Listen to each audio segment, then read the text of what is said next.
YouTube, and welcome to today's video where I'm going to be covering my response to Genshin Impact version 3.4 special program announcement. We'll start with the event banner. Alhaitham, I think, is going to be at the top of a lot of people's lists. I've heard a lot of people buzzing about him, which is good. That's the way that you know that Genshin Impact is doing their job in terms of their marketing. I don't know if he's specifically for me, mostly because I have invested very highly in the Traveler, particularly in both Animo and Dendro. So I could see that Alhaitham could potentially be better than her, but I don't think it would. I think it would take a lot of investment for that to happen. So for that reason, I'm still going to do his test run just to make sure, but I don't think he's specifically for me. Although I think a lot of people have been wanting him, so I'm glad to see that he's on the banner finally. As for Xiao, I just recently got a pole arm that would probably be great for him. I just don't know if Xiao is right for me. I have Kazuha already, which I think cuts into what he brings to a particular lineup. So I feel like if I didn't have Kazuha, I might be slightly more inclined to go for him. But yeah, I don't think that either 5 star is going to do it for me. Although I will do Alhaitham's test run before I decide not to go for him. As for Yao Yao, I'm not really sure that I'm really that keen on pulling for 4-star characters I don't have. I feel like when I was doing that earlier in Genshin Impact, that was holding me back a bit. So she kind of strikes me as a Dendro healer of sorts from based on the preview. I don't really see that she would make very many of my lineups as they are right now. So I think that I'll probably end up passing on her entirely. But even if I wanted her, I probably wouldn't take her on a banner where I'm not as keen on the 5 stars. So let's take a look at the as for the weapons. We have a new weapon that will be Alhaitham's. I don't know much about the weapon. I would imagine that the weapon banner, given that Xiao is on the other side, will be some kind of pole arm, possibly even the pole arm that I just pulled. So I don't really think that pulling on the weapon banner in the first phase is in my future either. But if I was going to do anything on the first phase, it would probably be for Alhaitham if I decided that's where I wanted to go. Now, taking a look at the back 9, we have reruns for Hu Tao and for Yelan. It's interesting that they picked these 2 particular characters because I kind of have the same feeling about both of them. I like the characters. I'm intrigued about the characters as they are. Do I think that I would ever use them if I pulled them? The answer is no for Yu Tao and no for Yelan. I just don't. They're just not characters that are built the way that I like to play Genshin Impact. So, and I have done test runs for them before. I'll keep my ear to the ground to hear if anyone's found anything particularly noteworthy of them. But like I said, I'm really not that big on them. Now, as far as the weapon banner for Phase 2, we would expect to see a pole arm and a bow. I do not need either one of those, particularly if I do not have any more archers or pole arms to level up. So overall, this might end up being exactly what I wanted out of Genshin Impact as far as the banners, which is a chance to save up for another version, because I spent a lot of wishes trying to get and succeeding in getting Raiden Shogun's weapons. So anyway, that's my thoughts on the banners. So let's go ahead and move on. We do have a new story quest coming in, so you'll probably expect to see me do this pretty early in my 3.4 streams because I do like the story. There will be some more quests that I'll talk about later. Um, well, let's just talk about it now. Actually, so we have a new area of the desert which is going to be unlocking, and based on what I've seen, they didn't specify specifically, but if you've been in the desert and you've seen the tornado that they're, it's not quite a tornado, but the storm that you've seen in the back and way in the back. If you've seen that, I'm guessing that's where it's going to be. There's going to be a new world quest that's going to unlock out there, and unfortunately, it is a continuing.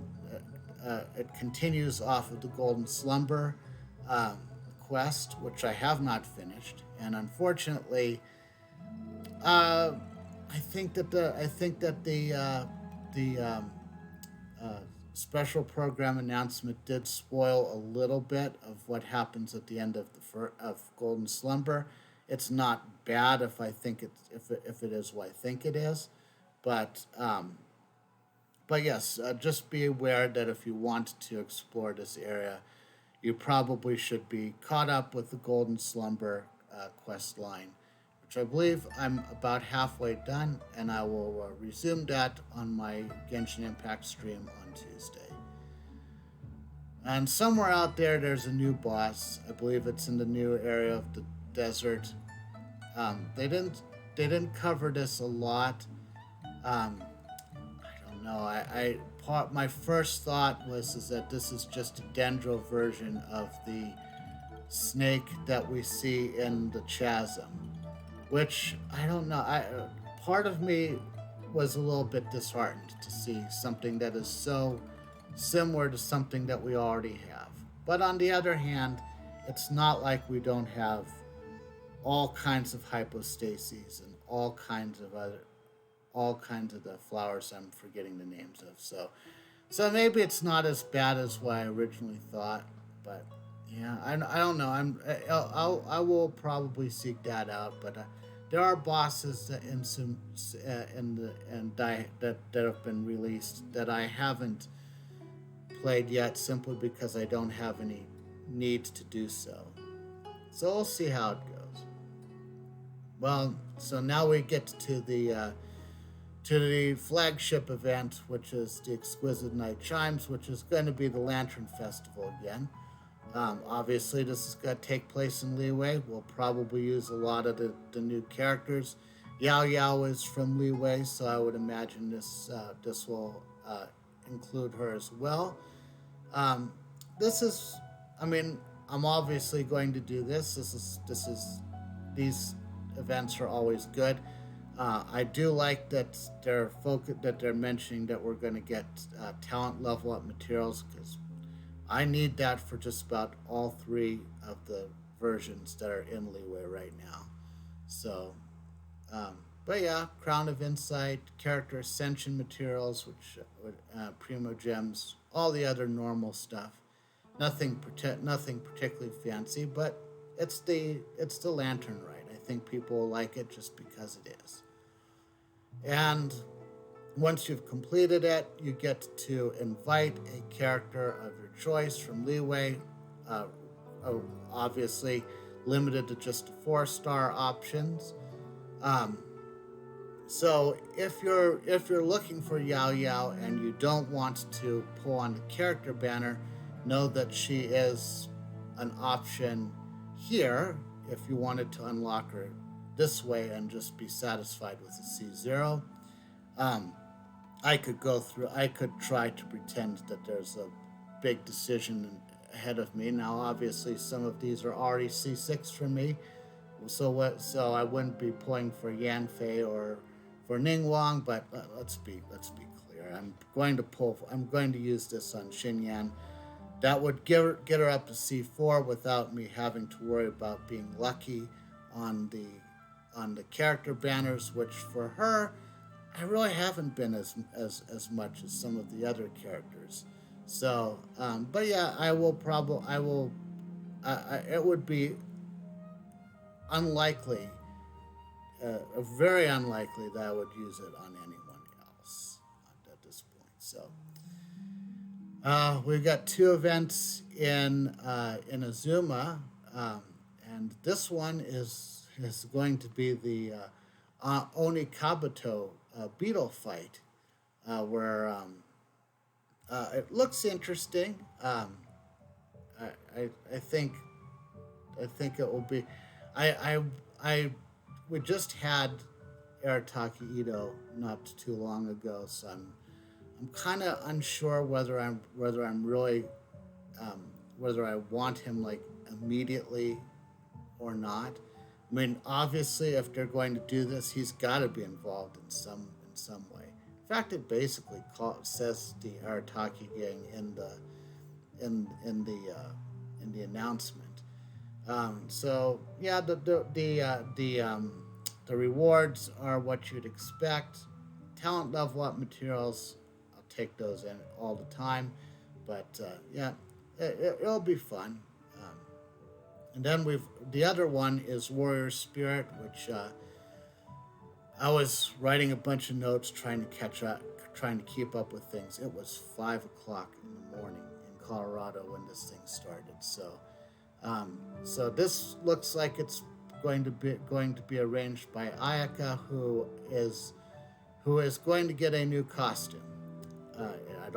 I wouldn't hold out hope that this is going to be for free if you have Ayaka. I do not have Ayaka, so I don't really feel like I need to worry too much about the costume. But the rewards here look like they'll be worth taking and going into. So, and then Sumeru is also going to have a event called Second Blooming, where you can get weapons ascension materials and a new costume for Lisa. I think that it took me just a little bit of time to figure out who this is. I think I got it pretty before they moved on from this slide, but it is a much different outfit for Lisa, which I think is good. If you wanted to go as something beyond what we've seen her in since the beginning of the game, would I switch her over to his costume? I'm not sure. I would cross that bridge when I get there. But yeah, this event will probably be interesting as well. I just threw this in to remind myself that they are adding some new things to Genius Invocation TCG, including apparently some brand new mode where instead of rolling the dice, you just simply get 8 Omni dice straight away, which to me sounds like a big strategy nerf to this, which is, I don't know. I really enjoy. I particularly enjoy the challenge of the randomness of the dice and either accepting that or putting cards in the deck that help you out with that. So I'm not exactly sure why they thought the need to do this, but anyway, that was mostly it for me. I will link the original video in the description below, and if you want to listen to more of this wonderful background music, I will link that in the description below as well, and I will see you in the next video.